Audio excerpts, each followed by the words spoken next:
Well, thank you guys so much for joining me. I'm going to try and show you around Carousel. I'm not going to be able to show you everything because there's just there's too much to see. But what I'll do is I'll take you on a tour of like the main features, the biggest stuff, if that's all right with you. Now, at any point, if you want to ask something, just feel free. Just interrupt me. I've got a habit of waffling, so do feel free to just muck straight in there. Okay, so the first thing I'm going to show you is called whiteboard. So I want to start my lesson, and you can do this for any subject, but let's assume that I'm teaching my year 6 class. We're doing geography, and we're doing the land and water topic, right, which is over here. Now, it could be that in the past, I've taught them stuff to do with, rivers or the water cycle, whatever it is. So I might pick 4 questions from the water cycle, and I'll choose those at random. I'll put them in order as well, because that's nice. Now, more recently, I've been teaching students about volcanoes. So I also want a few questions just on volcanoes. And I'm going to go have a look at those. Now, again, I could choose at random, but for these, I'm going to do something a little bit different. And I'm going to do something called a C-score. So have a look up here. You see this, where it says select a class? So I'm going to pick year 6, which is this class I've been teaching. And I see these things form over here, these orange bars. Now, these orange bars are called C-scores. As long as I've been quizzing my students, Carousel has been chugging along in the background, collecting information about the quizzes that I've been doing and about the student performance. It's been collecting information about how well they've done on particular questions.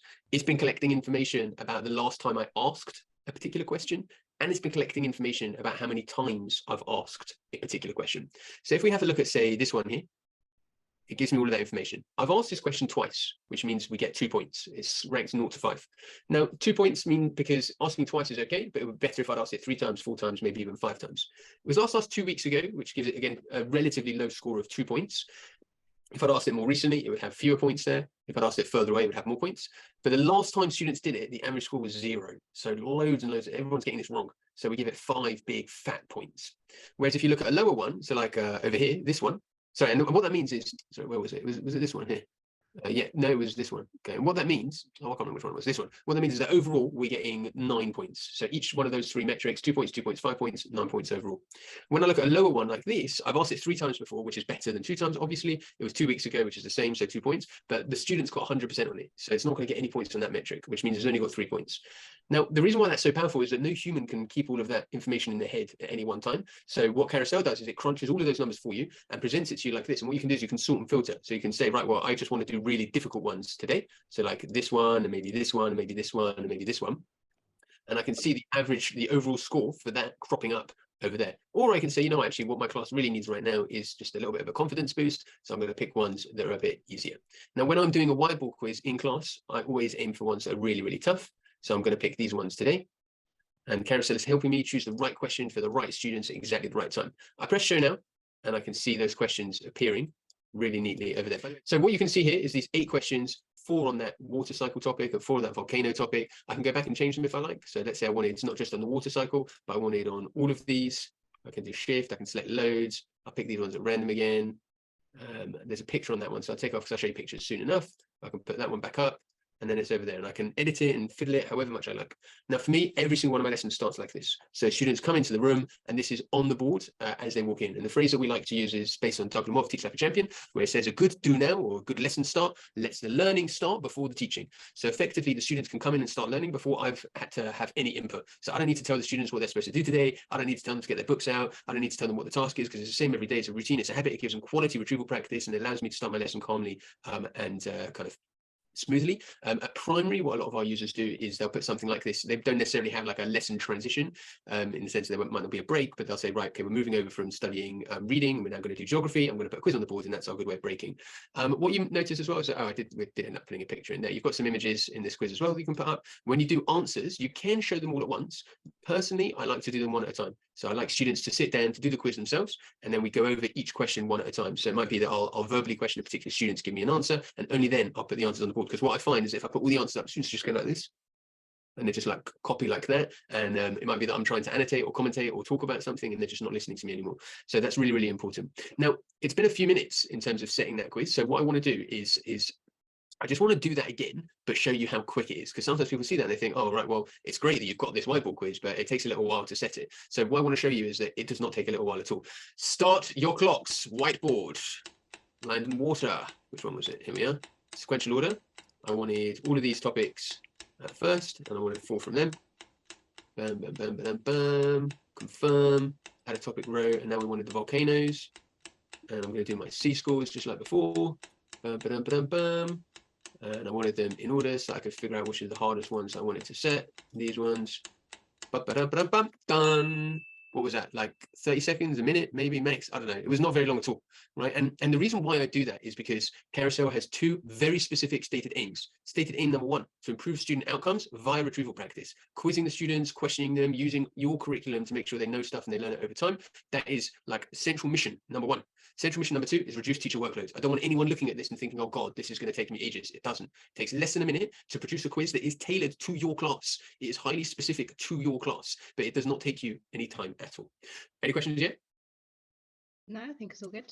What, you don't want to ask me where I got all these questions from? Where did you get all of these questions from, Adam? That's a great question, Jade. I'm glad you asked. Okay.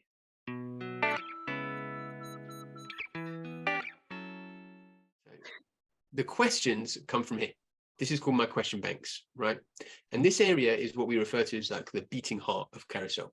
Because when you log into a dashboard, you see 3 things. You see this, and you see this. When you log in for the first time, this will be blank.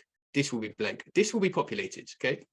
So long as you have a platinum account, which is a department, school, or Met account, this will pull through automatically from your MIS. So what do you use? Sims, Arbor, Bromcom? Oh, Arbor, yeah, your United Learning, Arbor, yeah. So I'll pull straight through from your Arbor, and all of your classes will just sit there. You don't need to do any work. This here is like, it's the magic, because this is the curriculum area. Essentially what you do is you take your curriculum, whatever it is you happen to teach, and you turn that into questions and answers. Okay, so I know Kathleen, you're science, and I know Jade, you're RE. So what you could do is you could say, right, well, I want to teach students cells. I'll turn everything I want to teach them about cells into a series of questions and answers, and I'll put that over here, and that'll be my question bank. So for example, there's a year 7 and 8 science question bank that I've got right here, and you can see if we go to the cells bit, I could search for it if we like, and you can see all of this stuff to do with cells over there. So it's my curriculum in question answers. Broadly, the way that I put it is, if there's something you want students to know by the time you're finished teaching them, it has to be in here. Once it gets in here, what Carousel does is it puts it in the kids' heads. Okay, you do the teaching first, and then we build it in their long-term memory. But you need to get those questions into Carousel. Where do you get them from? Well, you've got basically 3 sources, and each source has like advantages and disadvantages, I guess. Source number 1 is you write them yourself. So you can say, you can sit down, you can say, right, well, I'm going to do this. I'm going to write all these questions for everything I'm ever going to teach. The advantage of that is that you know it's your curriculum, you know it's your sequence, you know it's your definitions, you know it's everything that you want. It's also extraordinarily powerful for your pedagogical content knowledge, because it's about kind of taking everything that you know about a subject and breaking it down into like these bite-sized chunks and pieces, and then putting them in order, right? And it just like, it really boosts the way that you think about your subject. There is, of course, one strong disadvantage here, which is time. Yeah, this is not the kind of task that you can, you know, crack open the laptop for an hour while you're on holiday in Spain by the pool with a, you know, an apple martini in your hands. Like, it's not, this is like hours of work, right? This is a big task. And if you don't have that time, then obviously you can't make a question bank if you don't have the time to do that. So that's source 1.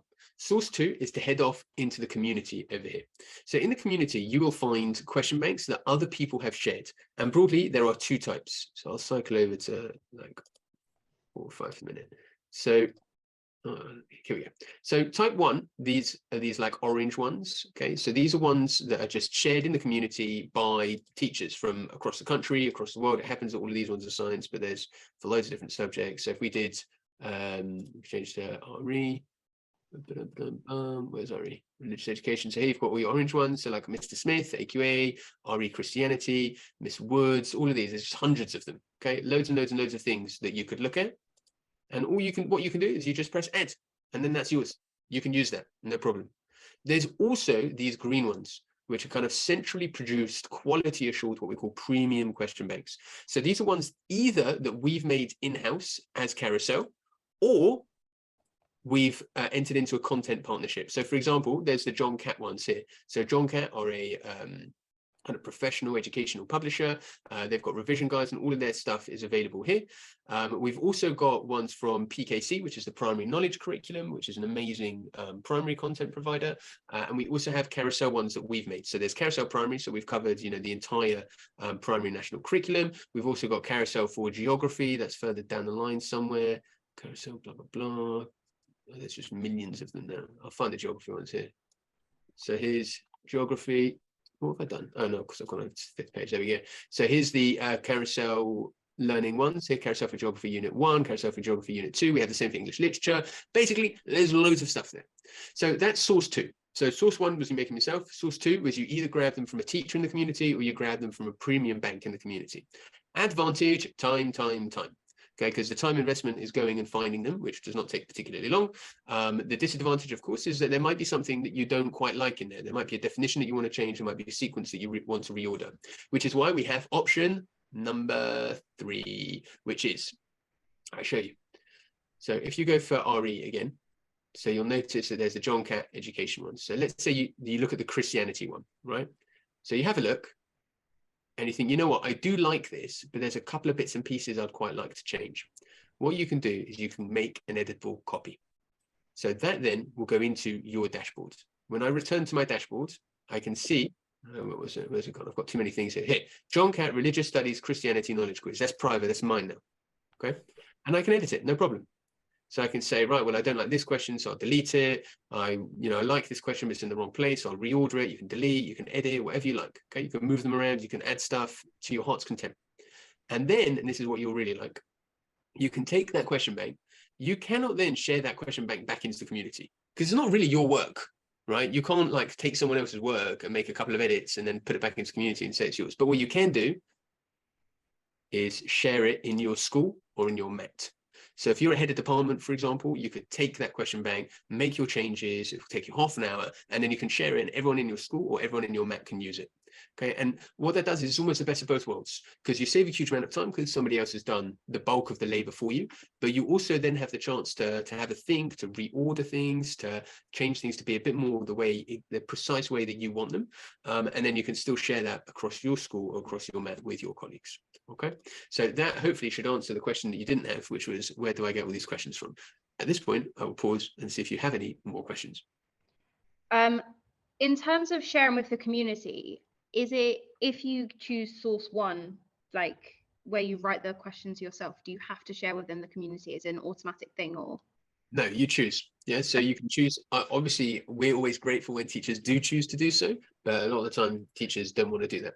And normally the reason why they don't want to is because it's a work in progress, right? If they're doing one that they're building over time, and then at the end, they'll share it. Oh, there's also, this is cool. Look, do you see this little wheel here? Yeah.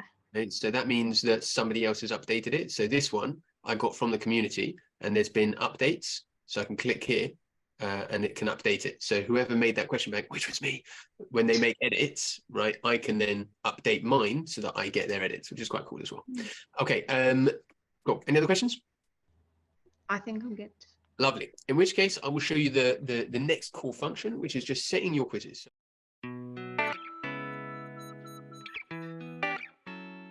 So I said to you that the question bank, what it means is the stuff that is going to go into the students' heads. One of the ways we do that is via the whiteboard quiz. One of the ways that we do that is via what you could, I guess, call just normal quizzing, just setting a normal quiz. We do that up here. You see where it says create new. So you pick your title. So you might call it the sales quiz or whatever. You pick your question bank. You might pick your topics. So these ones, and then you can pick your number of questions. I'm not going to bother with C scores now just because we don't have the time. Pick them at random, confirm selection. And then in a second, I'll assign it, but I want to show you some of these other features first, okay? So when a student logs on to Carousel, they will see two things. The first thing they'll see is flashcards. So all of those questions and answers will be presented to the students as flashcards. Once they're done with the flashcards, they will take a quiz, okay? Revision mode here turns the flashcards off. I normally do not want to do that, which is why by default it's set to on. Okay, normally I want my students to see the flashcards. I want them to use the flashcards to prepare to take a quiz so their knowledge is boosted that way. But there might be times that I do want to turn it off. So let's say, for example, sometimes teachers set a quiz as an in-class assessment. They'll get out the Chromebooks or the iPads or whatever it is, and the kids will do one in class. Let's say you're setting a calculation quiz. So there are a couple of physics calculation question banks that have thousands of calculation questions based on the various equations taught at GCSE physics. You don't want to give students the answers to those before, right? So you definitely want to turn that off. So if you're doing physics calculations, maths calculations, chemistry calculations, there are ICT banks, ICT computing banks that have loads of calculations and processes and stuff like that. If you don't want students to have the answers, you turn that off. But normally you're going to want them to see the flashcards. Now you'll have noticed that when I pick these 15 questions, there are, 54 down to 103. There's 50 questions in these topics that I picked. I don't necessarily want to give students 50 flashcards because that's a lot of flashcards. They're not going to be able to learn those. So normally what I would do if I'm doing this many topics is I'd flip it to revise questions, which means they'll only get these 15 as flashcards. However, if I was doing it based on, say, just 2 topics, and I'm really like homing in on these 2 particular topics, there's only 1, 2, 3, 4, 5, 6 or so questions that aren't making it into the actual quiz. So I'm going to put revised topics on, which means they'll get 21 flashcards and they'll be quizzed on 15 of those. I can't tell you which one of those you should choose, right? Because you're the teacher. All I can do is give you the options and the training to help you make good judgments. Okay, so broadly, don't set too many flashcards, right? That's a good rule of thumb. Yeah, if you're setting too many flashcards, the students won't do them. If you set too few, the quiz becomes too easy. So it's a bit of a balance over there. We've got some other options as well. So there's retakes and quiz attempts. So you can increase that to however many you want. So for example, my students know that if they get less than 80%, I won't be best pleased with them. So they know that they should retake until they get over 80%. But obviously I need to give them the chance to do retakes for that. You can put the questions in sequential order. Again, it's your choice. Text to speech means that the quiz will read out the questions. So if your question is, what is the function of mitochondria? The carousel will say, what is the function of a mitochondria? You can also change the language. So we've just introduced Welsh, which means that you can have the whole, basically everything in Carousel gets translated into Welsh, which is really great. And we're hoping to introduce some more languages there as well. Oh, there's something else I forgot to mention, which is that you can set multiple choice quizzes too. So if your question bank is multiple choice enabled, you get another option here. You see that? Which means you can put it on as multiple choice, okay? But that's because the land and water question bank is multiple choice enabled. Not every question bank is multiple choice enabled. Anyway, as soon as you're ready, you click assign. Oh, I forgot to do the flipping car. That's what happens when you change the thingies. Right, there we go. Okay, you click assign and you see all of your classes here. And you can set it to any one or multiple of your classes. So if you've got 2 classes covering the same thing, you can set it to more of them, whatever you like. It's up to you, okay? Or you can set it to any school across your organization. Okay, it doesn't matter who, whoever's class it is, you can set it, no problem. Okay. I'm not actually going to assign it because I don't want to clutter up my dashboards, but you'd literally just click there, press create quiz, and then it appears over here. Okay. Now, these are all the quizzes that I've set before, and this is kind of where they're housed in the My Quizzes area. And it's from here that I will then set them to the students. Before I set them to the students, you got any questions? I do. With the multiple choice enabled, how does that work in terms of when you're creating the quiz? If you're creating it yourself, how does that kind of work? So what you do is you have a template, which we'll provide to you. And it basically, you write the question, the correct answer, and then 3 distractors straight after. And then when they show up in Carousel, it looks a bit like this. If we look at the biomes one, so here you can see there's the question, there's the answer, and here are your distractors. Okay. Yeah. Yeah. So you have to write them in, and obviously you have to use things that are plausible. So if you write where the tropical climate's found, then you wrote cheese over there, that wouldn't be a particularly plausible distractor. So that's up to you as the teacher to figure out the best way to do those. But then they just feed straight into Carousel. Okay. I have a question about, so once you've assigned the quiz, is there a way to easily post it onto Teams? Which is I'm going to show you that now. I'm going to show you that now. Yeah. Any other questions, or can I move on to that? Yeah, I think that's fine. Yeah. Great. So what you do is you look at a particular quiz. What I'm going to do is I'm just going to unlock this one because this is the one that we'll use. And let's see who's not done it yet. We'll log in as Zalan Reed. Okay. So what we do is, where's it gone? Here it is. You click your three dots and you press create link. That's now copied to your clipboard. Send that however you like. Teams, Satchel 1, email, whatever you want. Yeah, just as long as the kids can click on the link, then they're in.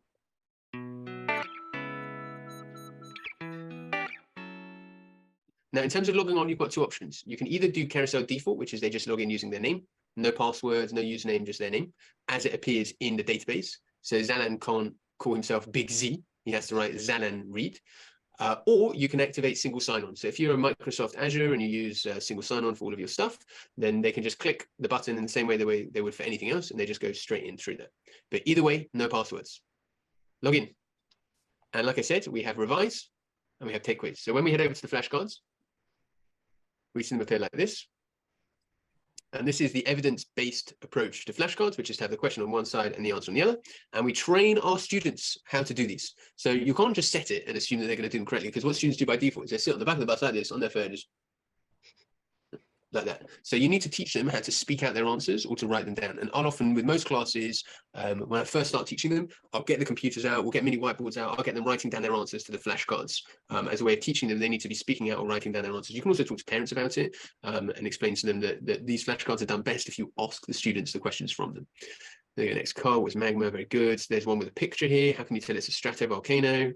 Nice steep side layers, blah, blah, blah. Very nice, very nice, very nice, very nice. Okay. I'm now ready and I'm done with my flashcards, and it's time for me to take a quiz. It checks, are you ready? Because you can't quit, you can't restart. Once you're in, you're in. Here we go. Diagram shows a volcano. Which arrow points to lava? That is well easy. I know that one. It's B. What is magma?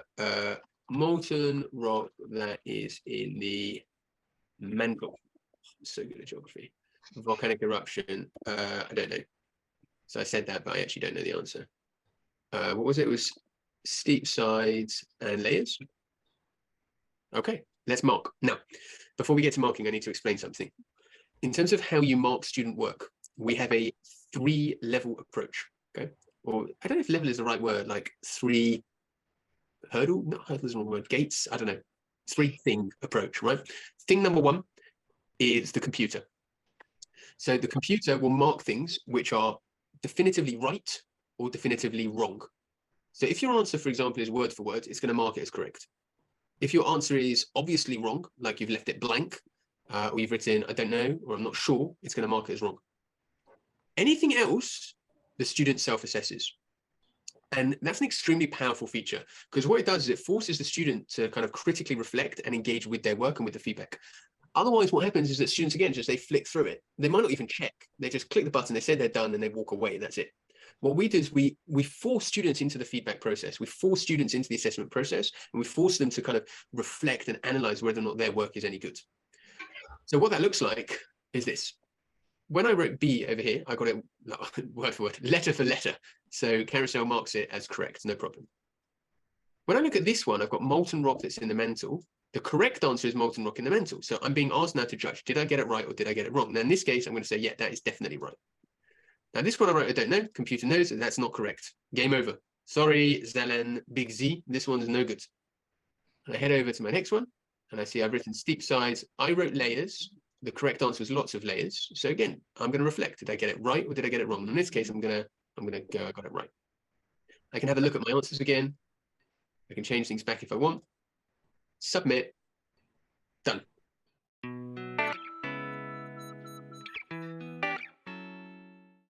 Back we are, and here's that quiz. And when we have a look now, we should see that Zalan has now submitted Zalan's work. Now, I said to you there were 3, I can't remember what word I used. Did I settle on things in the end? There were 3 things, right? There was the computer. Levels and gates and... Levels and gates and all sorts of whiffle. I think, did I warn you at the start that I have a tendency to waffle? Yeah, you did. Okay, great. All right. It's important to get that disclaimer out there. So if gate number 1 was the computer, gate number 2 was the student, gate number 3, of course, is the teacher. Because much as I want students to critically reflect and engage on their work, I don't always trust their judgment. Not necessarily because I think they're going to lie, but because I don't think they're as good at self-assessing as I am at assessing them. I now go over and I start marking the quiz. And I can see the question, the answer, and and all of the responses here. Now, some of them I can see a word for word and mark correct instantaneously. And there's nothing for me to do there.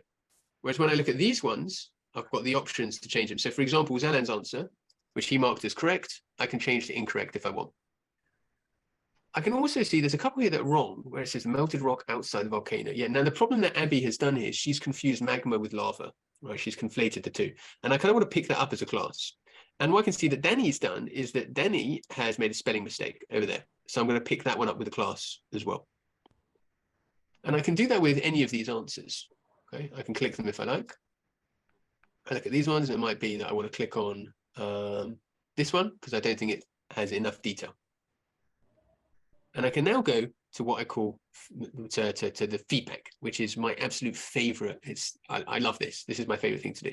I click on feedback when I'm done marking. I've marked every question now. And by the way, did that take particularly long? No. No, I do. I mark a 15 question quiz for a 30 student class in 4 minutes max. Yeah, it just doesn't take long because of the setup. And also one of the things you can do is if you hit, it won't be great for this one, but if you hit like, this is a really good example. If you hit this toggle here, it gets rid of all the ones that are auto marked. So you're left with just the ones that you want, that you need to have some kind of judgment over. So definitely, like, you don't spend ages over this. You don't need to because of the format and because it's just very, very straightforward and very simple. And then once you're done, you head over to feedback. And feedback does a few things. First thing is it gives you an average score for the class. Now, my class knows that they're expected to get 80% or retake. So if they're not getting an average score of 80%, we have a conversation at a class level about that because I'll express my annoyance. And it could be that I'll talk to individual students separately, but I want to try and build a class culture. And I want to talk about how as a class, we're aiming for more, as a class, we're aiming for better. And again, depending on the group, will affect the way I speak to them. Like when I first start with year sevens, yeah, I don't tell them I'm like annoyed or they've not done well enough. I'm like really kind and supportive, and I say we're always aiming for 80%, and I know that everyone in here can do that. And next week, I really want to be so proud of you. That's what I want to aim for. I want everyone to be getting 80% or more, and I'm really looking forward to seeing that or whatever.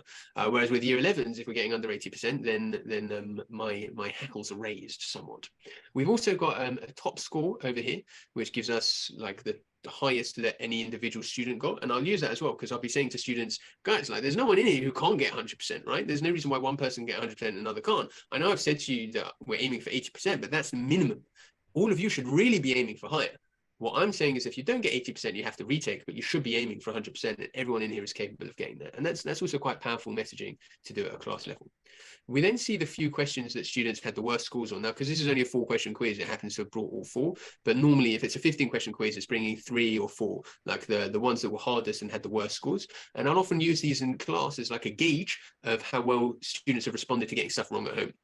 So if students get this wrong in class, then again, we'll have a conversation about it because there's stuff that I like to say. I like to say it's totally fine to get stuff wrong once, but don't get it wrong at home and then just shrug your shoulders and say, I don't care, and then turn up to class still not knowing it because you're just wasting your time, right? The point of me setting the homework is not for you to get stuff wrong and then keep getting stuff wrong forever. But if you get it wrong, you go to the flashcards, you do the work, you do a retake, and it means that when you turn up to class, you get it right. And I have the opportunity to be really proud of you.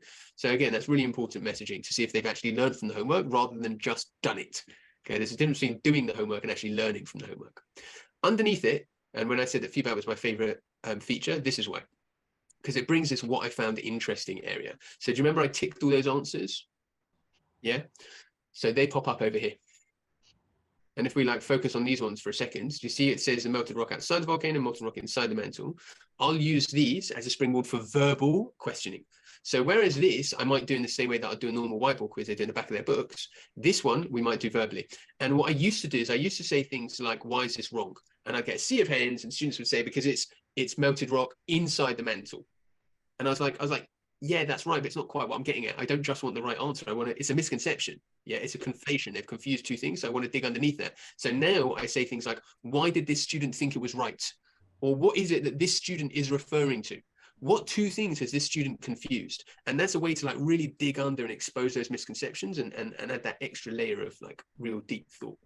With this one, I'd say something like, what's the problem here? I'd see a sea of pens and I'd pick a student and they'd say, there's a spelling mistake. And I'd say, great. I'd like everyone to get their mini whiteboards and spell that word correctly. 1, 2, 3, show me.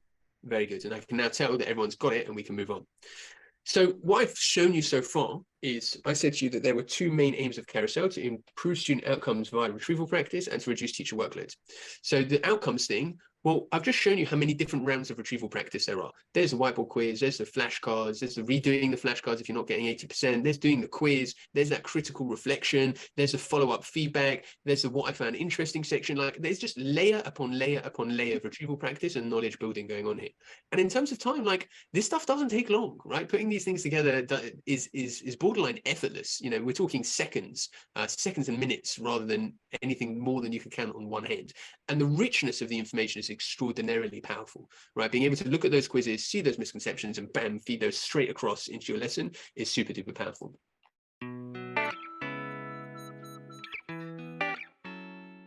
Now, you can also do loads of analysis. So if you like, you can do analysis on a particular quiz like that one we just looked at. So you can look at a quiz level, so I can see the individual questions, individual students, and everything like that. I can also go to a class level. So if I take this particular group, it was these guys, I think, which quizzes, these volcanoes ones. Which ones was it? I can't remember which ones it was. I can't remember which ones they've done with them, which ones I haven't. Yeah, but I can see they're like quizzes, scores building up over time. I'm sure I did more than that with them. Which one was it? Just get rid of, I don't remember, whatever. These are the quizzes, and this is their scores as they build up. Okay, so this is quiz one, where we've got loads of students who have done it and their scores. We've got this one where a few students haven't, and this one where, again, I've got 1, 2, 3, 4, 5 students who have done it in these ones, and I can see their scores building up over time. Now, because this is a demo bank, right? A demo dashboard, so it's a bit more like, what's the right word, sparse in terms of the data, but like my classes, most of my classes have done over 40 quizzes by this point in the year, and now I have quiz 1, 2, 3, 4, 5, 6, all the way down to 40, and I'll be able to see their scores as they change over time. I can download that to Excel however I like, so if I want to triangulate that with other information, no problem. That's one level of analysis. There's another level of analysis as well, which is called usage. So this here is where I can look at a year by year picture, or I can look at teacher by teacher, so to see which teachers have been setting quizzes and how many of them they've been setting. So I can see I've been setting loads and Chris has been setting loads, and this is the completion rates. So what percentage of students are basically doing them. And I can set that by, again, teacher, class, year group, individual students, whatever I like, but it gives me a much higher level view. You can also see that it's got study packs over here. So a study pack is something I'm not showing you yet, which is just over here. But basically a study pack is where you take the question bank and you just give it to the students. So you say, right, take it. Yeah, make your own quizzes, order it yourself, and completely self-direct your learning. That's super powerful, especially in the run-up to an exam. So what I normally do is week by week, my students get a quiz that is set by me. And then in the run-up to an exam, 4 weeks in advance or whatever, I'll send them a study pack and I'll let them use that as an additional layer. So just by way of like routines that I have, I set at least 1 quiz a week to every class, normally 2. And normally I'll do 1 based on random stuff across the entire year, and 1 based on what we've just been learning over the last couple of weeks. And that, again, enables me to both build up their knowledge over time and make sure that in the moment, as the unit progresses, their knowledge isn't falling behind. I think I've shown you everything, all like the major features, the main things I wanted to show you. I started with the whiteboard. I then showed you the question banks and the community. I then showed you setting a quiz, the flashcards, the studying, the self-assessment, the marking, the feedback, the analysis, and then the study packs. And broadly, I think that's everything that I needed to show you for today. At which point I'll stop with the aforementioned waffling and allow you guys to ask me a question if you've got one. Do you have any? Just so you said, obviously you have to train the student tonight how to use it, and like how to use the flashcards and stuff. So what would you recommend is the optimum time between the flashcards, doing the flashcards, and then doing the quiz? That is a $1 million question. Okay, the optimum time, nobody knows. Okay, well, what do you generally do? Yeah, but the reason why I said that it's important, right? Nobody knows what the optimum time is, because it will vary from, like, for example, let's say you've set a question that's got a really high C score, and you've set one question that's got a really low C score. The time in between doing the flashcards and doing the quiz will vary based on this, obviously. But not just based on that, but also based on the student, based on the time of day, based on how well they learned it to start with, based on the item itself, right? Like if you've got an item that's got 5 sentences as the answer, and you've got an item that's got 1 word, does that affect the time? So nobody knows that, right? There's also the additional problem, which is that even if we did know that, we have a practical consideration, which is that are students actually going to do that? right? Let's say you set homework that's due in on a Tuesday. The majority of your students will do it Monday night, right? So you can't say to them, yes, do the flashcards and wait 2 days and then do the quiz, because they're just going to do it all on a Monday night, unless your culture is really, really strong. So, which I can't say for you, I can't dictate for you. When I do train the students, I tell them to leave at least a day. I say to them, it will be much less effective unless you leave a day.